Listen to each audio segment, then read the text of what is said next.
नमस्कार, जय हिंद। मैं मोहन पाठक। उत्तर प्रदेश से दो बड़ी न्यूज़ मैं आज आपको एक साथ कवर करूंगा।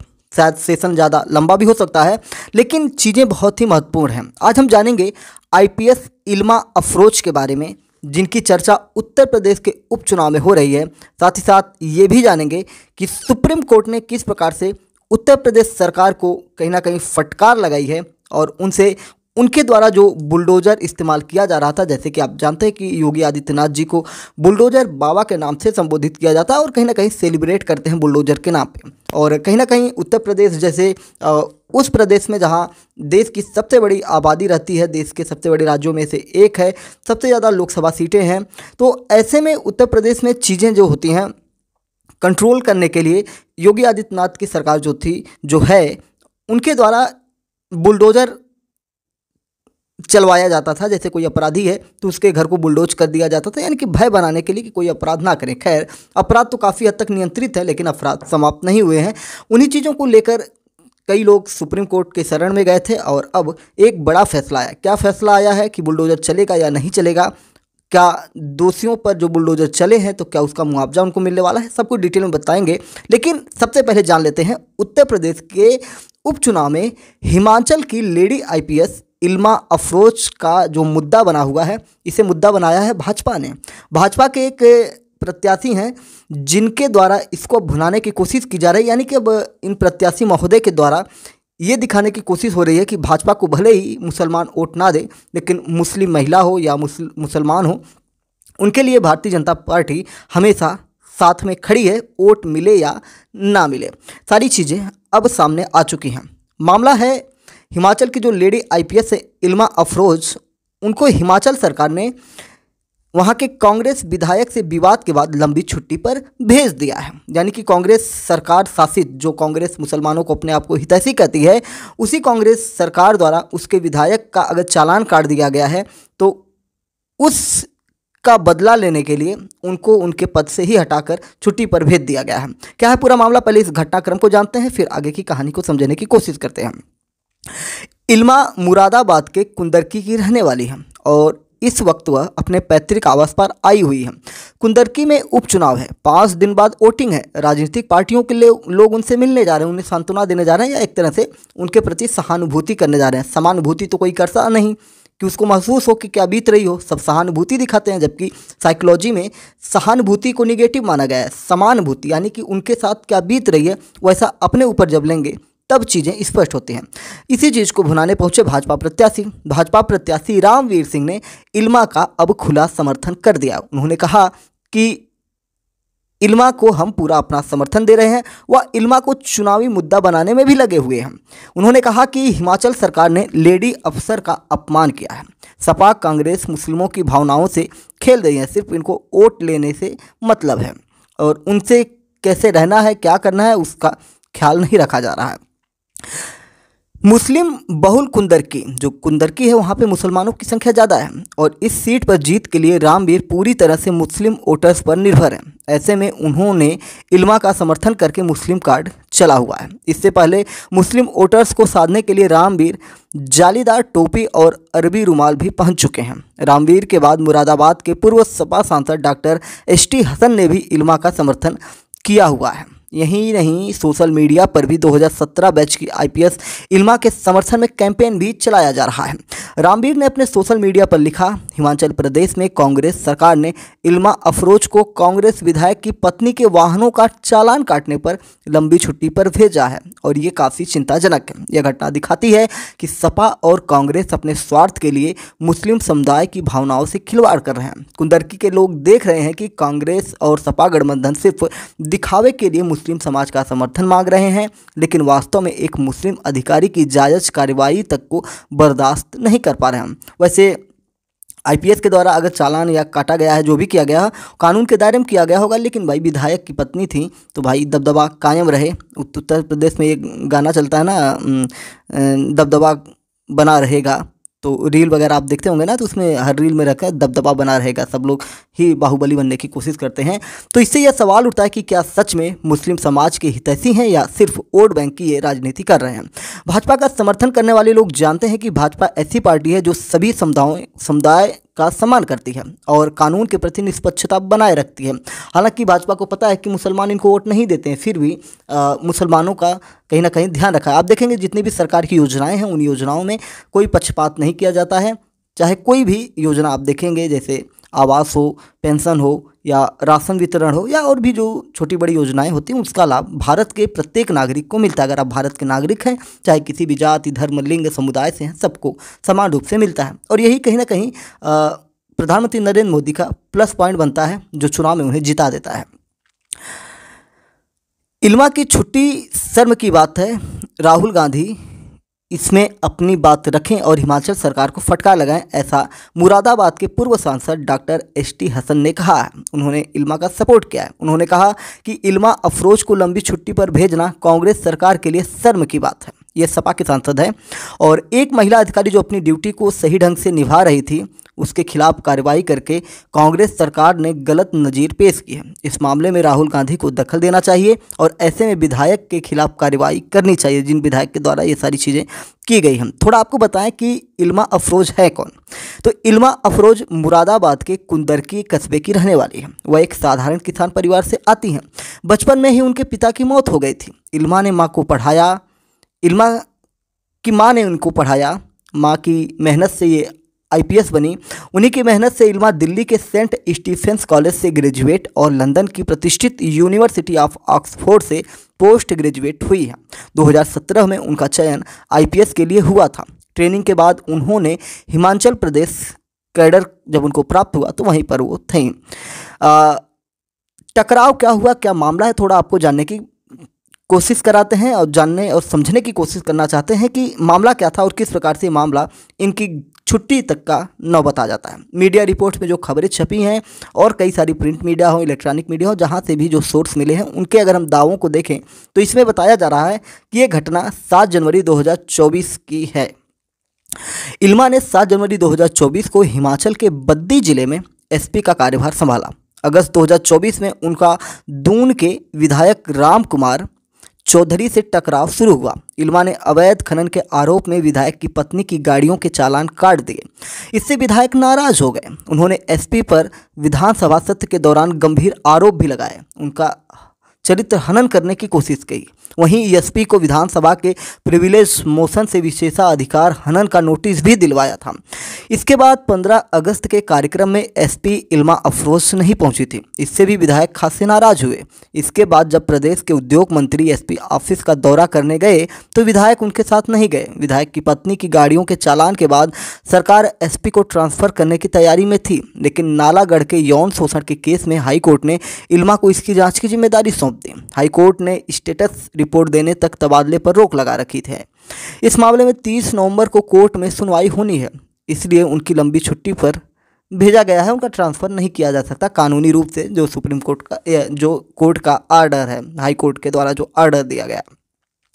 और भी इनके ऊपर आरोप लगाए गए विधायक के द्वारा। सियासी टकराव के बाद ही एसपी इल्मा अफरोज जो बद्दी से है, मुसलमानों को थोक में गन लाइसेंस देने के इन पर आरोप लगाए गए कि ये अपने कार्यकाल के दौरान मुसलमान जो हैं उनको बंदूकों का लाइसेंस दे रही थी। हालांकि ये निराधार पाए गए। ये एक फर्जी अफवाह इनको बदनाम करने के लिए कांग्रेस विधायक के द्वारा किया गया। एक आरटीआई क्या होता है? Right to information. आप भी आरटीआई डाल सकते हैं। भारत का कोई भी नागरिक आरटीआई डाल कर किसी भी चीज़ के बारे में जानकारी ले सकता है। नरेगा से लेके आप किसी भी बड़ी योजना तक की बातें आरटीआई के द्वारा जान सकते हैं, अगर सरकार आपको बताना चाहे। वैसे संवैधानिक रूप से जो इसका रूल बना है उसमें बताना ही पड़ेगा, 14-15 दिनों के अंदर जो भी रूल्स हैं।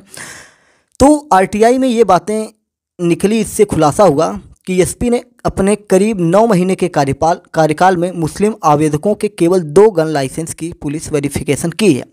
इल्मा अफरोज ने बद्दी में तैनाती के दौरान कुल 50 गन लाइसेंस की पुलिस वेरिफिकेशन कराई है, जिसमें 48 लाइसेंस बहुसंख्यक समुदाय के आवेदकों के रहे हैं। जिन अल्पसंख्यक समुदाय से संबंधित 2 लाइसेंसों की वेरिफिकेशन एसपी ने करवाई, उसमें एक लाइसेंस पारिवारिक सुरक्षा के लिए था, वहीं दूसरा आत्मरक्षा की दृष्टि से लिया गया। यह खुलासा मंडी के आरटीआई कार्यकर्ता अरविंद कुमार की ओर से मांगी गई रिपोर्ट में हुआ है। आरटीआई के जवाब में बताया गया कि गन लाइसेंस देने का निर्णय एडीसी यानी कि अतिरिक्त जिला दंडाधिकारी कार्यालय के द्वारा लिया जाता है। एसपी इल्मा ने ये सभी गन लाइसेंस वेरिफिकेशन के लिए एडीसी कार्यालय ही भेजे थे। इन आरोपों पर एसपी इल्मा अफरोज ने कहा था, पुलिस के पास गन लाइसेंस बनाने की अथॉरिटी नहीं है, यह काम जिला प्रशासन का होता है।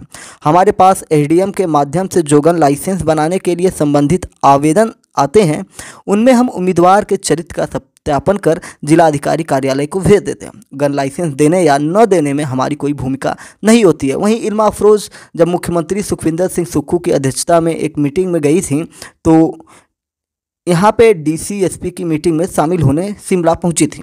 यहाँ उनकी मुलाकात कुछ नेताओं और सीनियर पुलिस अफसरों से हुई। उसी दिन इल्मा अफरोज लौटी थी और इल्मा अफरोज हिमाचल में अपने सरकारी आवास को खाली करके अपनी मां के साथ अपने पैतृक गांव कुंदरकी में आ गए हैं और यही अब उत्तर प्रदेश में कहीं ना कहीं चुनावी मुद्दा बना हुआ है।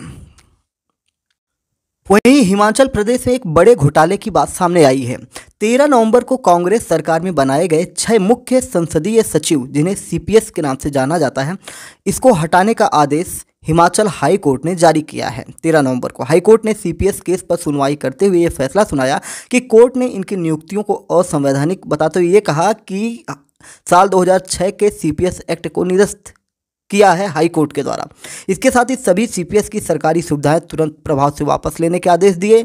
आदेश के बाद शिमला में मौजूद हटाए गए सीपीएस ने शाम के वक्त ही अपनी गाड़ियां विभाग को सौंप दी। अब इन्हें दफ्तर भी खाली करने होंगे। जिन 6 विधायकों को सीपीएस बनाया गया था, उनमें रोहड़ू के एमएलए एमएल ब्राक्टा, कुल्लू के सुंदर सिंह ठाकुर, अर्की के संजय अवस्थी, पालमपुर के आशीष बुटेल, दून के राम कुमार चौधरी और बैजनाथ के विधायक किशोरी लाल थे। सरकार इन्हें गाड़ी के साथ दफ्तर, स्टाफ और वेतन दे रही थी। इनका मूल वेतन 65,000 रुपये था, लेकिन भत्ते मिलाकर इन्हें एक महीने में लगभग 2,20,000 रुपये मिल रहे थे। अनूप रत्न जो एडवोकेट जनरल हैं हिमाचल के, उनकी तरफ से जो बातें कही गई कि सरकार की तरफ से दलील दी गई थी कि हिमाचल का एक्ट असम से अलग था। हम इस मामले में जल्द ही सुप्रीम कोर्ट से सुनवाई के लिए आग्रह करेंगे, यानी कि इस मामले की सुप्रीम कोर्ट ले जाने की तैयारी है। हिमाचल में सीपीएस को फाइल साइन करने की शक्तियां नहीं थी। यहां पर सीपीएस केवल मंत्री को एडवाइज करते थे। हाईकोर्ट के आदेशों के बाद राज्य सरकार द्वारा सीपीएस के साथ स्टाफ और गाड़ी को वापस करने के आदेश जो जारी किए गए थे, ये तुरंत प्रभाव से लागू हो चुके हैं। वहीं मुख्यमंत्री ने इस मामले पर क्या कहा, तो उन्होंने कहा कि अभी हाई कोर्ट का ऑर्डर नहीं पढ़ा है, इसका अध्ययन किया जाएगा, मंत्रिमंडल और अधिकारियों से चर्चा की जाएगी, इसके बाद फैसला लिया जाएगा। तो ये मामला था, एक तरह से घोटाला इसे कह सकते हैं, या जो नियुक्ति प्रक्रिया है उसमें कुछ गड़बड़ी की बात निकल के आई है। अब आइए जानते हैं डिटेल में कि उत्तर प्रदेश सरकार के ऊपर किस प्रकार से कोर्ट के द्वारा ये कहा गया कि भैया बुलडोजर जस्टिस नहीं चलेगा, दोषियों का घर भी आप नहीं गिरा सकते हैं। और इस बड़ी खबर को अब हम डिटेल में जानने की कोशिश करेंगे। 13 नवंबर की बात हम बताते हैं। 13 नवंबर को, आज 15 नवंबर है, वैसे भी 1-2 दिन लेट हमारा सेशन आता है जिसमें डिटेल में आपको चीज़ें मिलती हैं। तो 13 नवंबर खबरों से पैक्ड था। इसमें झारखंड में फर्स्ट फेज और उपचुनाव की वोटिंग हुई थी। सेसेक्स 984 अंक गिरा था और उद्धव के बाद अब गडकरी और फडणवीस के बैग की भी तलाशी ली गई थी, क्योंकि महाराष्ट्र सरकार में आप देख रहे हैं कि महाराष्ट्र में चुनाव चल रहे हैं और वहाँ पे लगातार जो भी वहाँ पे अधिकारी हैं उनके द्वारा सबके हेलीकॉप्टर्स की चेकिंग की जा रही है, या सामानों की चेकिंग की जा रही है कि किसी भी प्रकार की फंडिंग या किसी भी प्रकार के पैसे के लेन देन, जो भी चीज़ें हैं, मतलब जो चुनाव में या चुनाव को प्रभावित कर सकते हैं ऐसी चीज़ें ना हों, इन सारी चीज़ों की चेकिंग है। जबकि उद्धव की जब चेकिंग हो रही थी तो काफ़ी खलबली मची हुई थी। अब नितिन गडकरी की भी हो गई और कहीं ना कहीं इससे मामला कहीं ना कहीं ठंडे बस्ते में चला जाएगा, क्योंकि नितिन गडकरी केंद्रीय मंत्री हैं, फडणवीस उप मुख्यमंत्री हैं और उद्धव ठाकरे मुख्यमंत्री ही थे। ठीक है, तो सुप्रीम कोर्ट ने जो फैसला सुनाया, क्या इससे घर तोड़ने का सिलसिला रुक जाएगा या जिनके घर गिर गए हैं उनको क्या मिलेगा, इस चीज़ को हम जानने की कोशिश कर रहे हैं। 22 अगस्त 2022 को जमीयत उलेमा-ए हिंद ने सुप्रीम कोर्ट में याचिका दाखिल की थी। जमीयत ने बीजेपी सरकार पर आरोप लगाते हुए कहा था कि बीजेपी शासित राज्यों में मुसलमानों को निशाना बनाकर बुलडोजर एक्शन लिया जा रहा है। याचिका में ह्यूमन राइट्स पर केंद्रित एनजीओ एमनेस्टी इंटरनेशनल की एक रिपोर्ट का भी हवाला दिया। इसमें कहा गया कि अप्रैल से जून 2022 तक बीजेपी शासित राज्यों जैसे दिल्ली, असम, गुजरात, मध्य प्रदेश और उत्तर प्रदेश में बुलडोजर एक्शन की 128 घटनाओं की फैक्ट फाइंडिंग है। इसमें यूपी के प्रयागराज में हुए बुलडोजर एक्शन का भी जिक्र किया गया था। अच्छा, प्रयागराज वाला आपको याद है ना, जो वो था, क्या नाम है, अतीक अहमद, शायद उसका घर था। आपको बता दें कि 10 जून 2022 को प्रयागराज में पूर्व भाजपा प्रवक्ता के खिलाफ मुस्लिम समुदाय ने प्रदर्शन किया। आरोप था कि भाजपा नेता ने पैगंबर मोहम्मद को लेकर आपत्तिजनक टिप्पणी की है। 11 जून को प्रयागराज पुलिस ने प्रदर्शन में शामिल जावेद मोहम्मद, उनकी पत्नी और बेटी को हिरासत में ले लिया, क्योंकि ये लोग जो प्रक्रिया थी या आंदोलन था, शायद उसका ये लोग समर्थन कर रहे थे या उसमें उन्हीं के द्वारा आयोजित किया गया था। सुप्रीम कोर्ट में याचिका में क्या बातें कही गई? सुप्रीम कोर्ट याचिका में दायर करने वाले या सुप्रीम कोर्ट की याचिका दायर करने के बाद भी बुलडोजर एक्शन नहीं थमे थे। 22 जून 2024 को बरेली में एक प्लांट पर कब्जे को लेकर विवाद हुआ था। इसमें 2 गुटों में खुलेआम पत्थरबाजी और फायरिंग हुई थी। इस बवाल के मुख्य आरोपी बिल्डर राजीव राणा के फार्म हाउस और घर पर प्रशासन ने 27-28 जून को बुलडोजर चलाया था। 27 जून को मकान और होटल तोड़ा गया, जबकि 28 जून को रिजॉर्ट ढहाया गया था। 28 जून 2024 को ही मुरादाबाद के शिवपुरी में आले हसन के घर को बुलडोजर से ढहा दिया गया। हसन के परिवार के खिलाफ एक विवाहिता के अपहरण की FIR दर्ज हुई थी। आरोप लगा था कि रात 2 बजे 7 बदमाशों ने सुनील कुमार के घर में घुसकर बेटी को अगवा करने की कोशिश की। याचिकाकर्ताओं के वकील दुष्यंत दवे ने सुनवाई के दौरान कहा था कि किसी भी मामले में FIR दर्ज होते ही तोड़फोड़ की कार्रवाई शुरू कर दी जाती है। क्या सभी आरोपियों के घर अवैध निर्माण है? केंद्र सरकार की ओर से पेश हुए सॉलिसिटर जनरल तुषार मेहता ने दलील दी थी कि कोर्ट अपने फैसले से हमारे हाथ न बांधे। किसी की भी प्रॉपर्टी इसलिए नहीं गिराई गई है क्योंकि उसने अपराध किया है। आरोपी के अवैध अतिक्रमण पर कानूनन एक्शन लिया गया है। सुप्रीम कोर्ट ने 13 नवंबर को बुलडोजर जस्टिस को लेकर कुछ फैसला सुनाया। सुप्रीम कोर्ट ने पूरे देश में बुलडोजर जस्टिस पर रोक लगा दी। कोर्ट ने कहा कि कानून को ताक पर रखकर किया गया बुलडोजर जस्टिस असंवैधानिक है। किसी के घर को सिर्फ इस आधार पर नहीं तोड़ा जा सकता कि वो दोषी है। सुप्रीम कोर्ट ने कहा कि अफसर न्याय करने का काम अपने हाथ में नहीं ले सकते। वे किसी व्यक्ति को कोर्ट में मुकदमा चलाए जाने से पहले ही दोषी नहीं ठहरा सकते। वे जज नहीं बन सकते। फैसले में संविधान के आर्टिकल 21 का भी जिक्र किया गया। इसके तहत लोगों को जीवन और व्यक्तिगत स्वतंत्रता का मौलिक अधिकार मिला है। सुप्रीम कोर्ट ने लोगों के घरों में रहने के मौलिक अधिकार को खत्म करने के लिए बुलडोजर एक्शन के डरावने मंजर की बात कही। साथ ही सुप्रीम कोर्ट ने बुलडोजर से घरों और प्रॉपर्टी को गिराने को लेकर एक गाइडलाइन भी जारी की। सुप्रीम कोर्ट ने जो अपनी गाइडलाइंस जारी की है, इसमें 15 पॉइंट्स है और इस पॉइंट्स को आपको जानना चाहिए। बुलडोजर एक्शन से पहले जो 15 दिन का समय है, नाफरमानी पर जिम्मेदार अधिकारी को खर्च देने की बात भी इसमें कही गई है। गाइडलाइन बड़े ही मज़ेदार हैं और कहीं ना कहीं संविधान को या संवैधानिक प्रक्रियाओं को देखने के लिए, उनको समझने के लिए ये बहुत ही महत्वपूर्ण हो जाते हैं।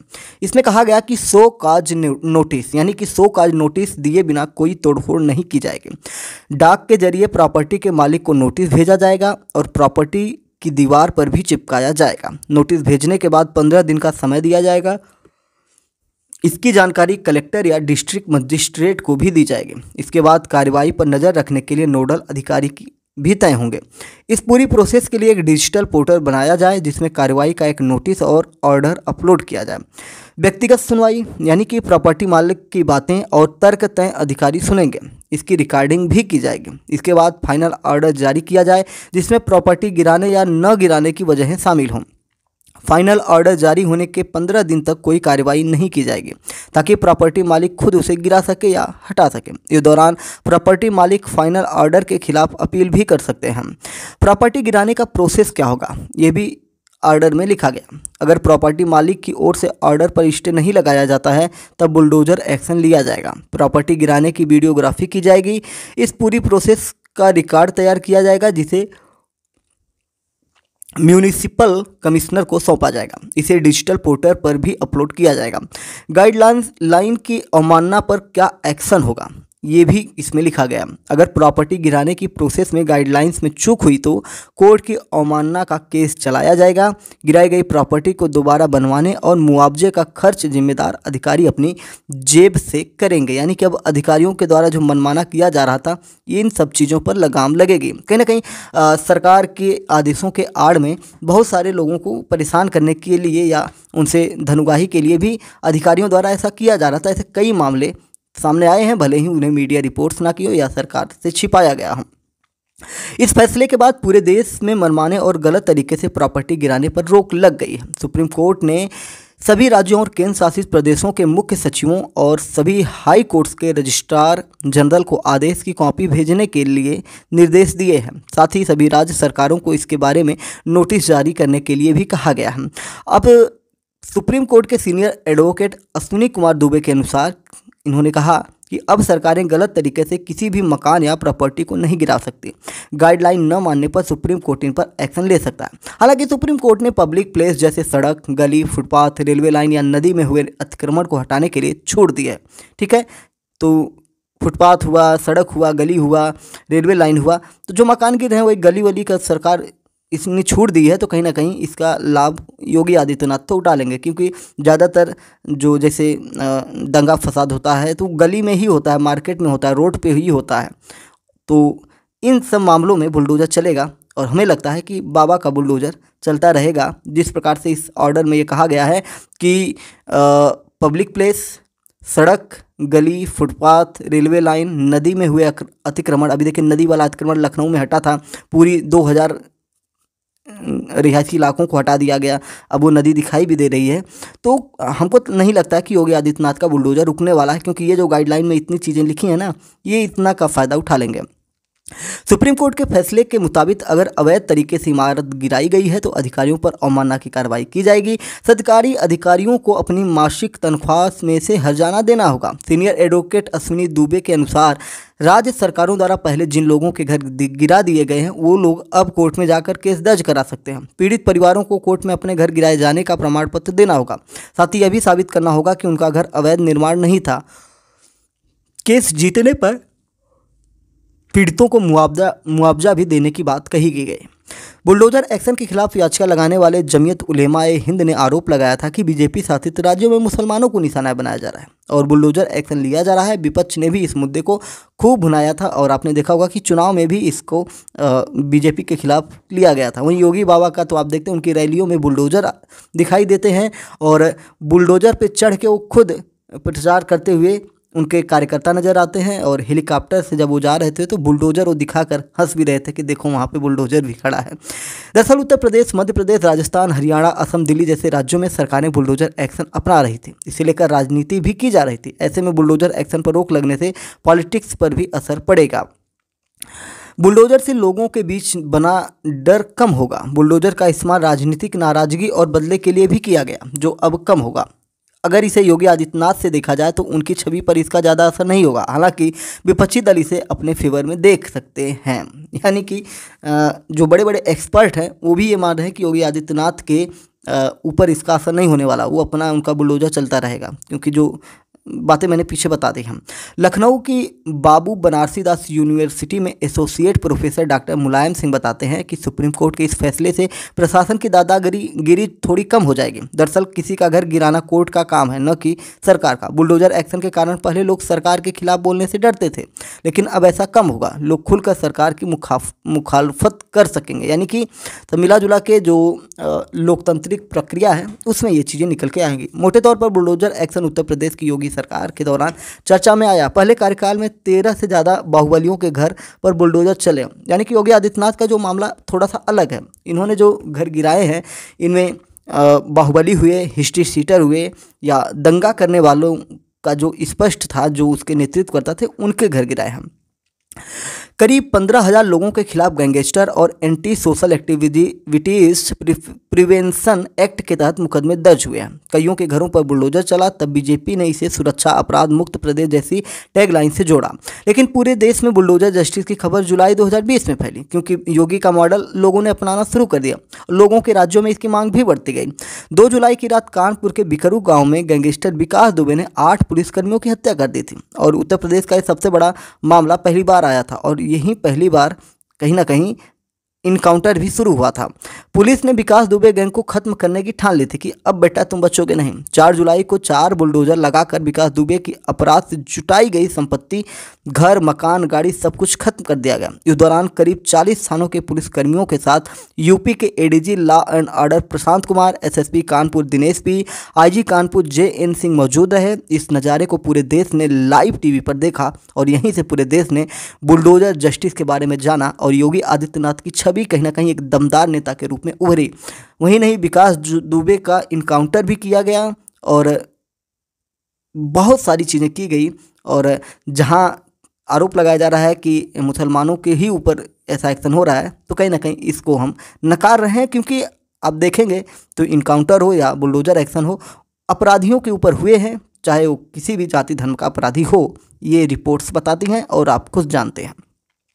एक और जहां एक तबका इसे सही ठहरा रहा था, वहीं दूसरी तरफ कुछ इसे अमानवीय कह रहे थे। विपक्षी पार्टियां भी इसके खिलाफ थीं। 2022 में विधानसभा चुनाव के दौरान 20 जनवरी को अयोध्या में रैली कर रहे समाजवादी पार्टी के सुप्रीमो अखिलेश यादव ने मंच से कहा, जो जगहों का नाम बदलते थे आज एक अखबार में उनका ही नाम बदल दिया गया। अखबार अभी गाँव में नहीं पहुंचा होगा, हम बता देते हैं, उनका नया नाम रखा गया है बाबा बुलडोजर। हालांकि बाबा बुलडोजर जब नाम निकला तो कहीं ना कहीं एक ब्रांड निकला और योगी आदित्यनाथ को फिर से मुख्यमंत्री बना दिया।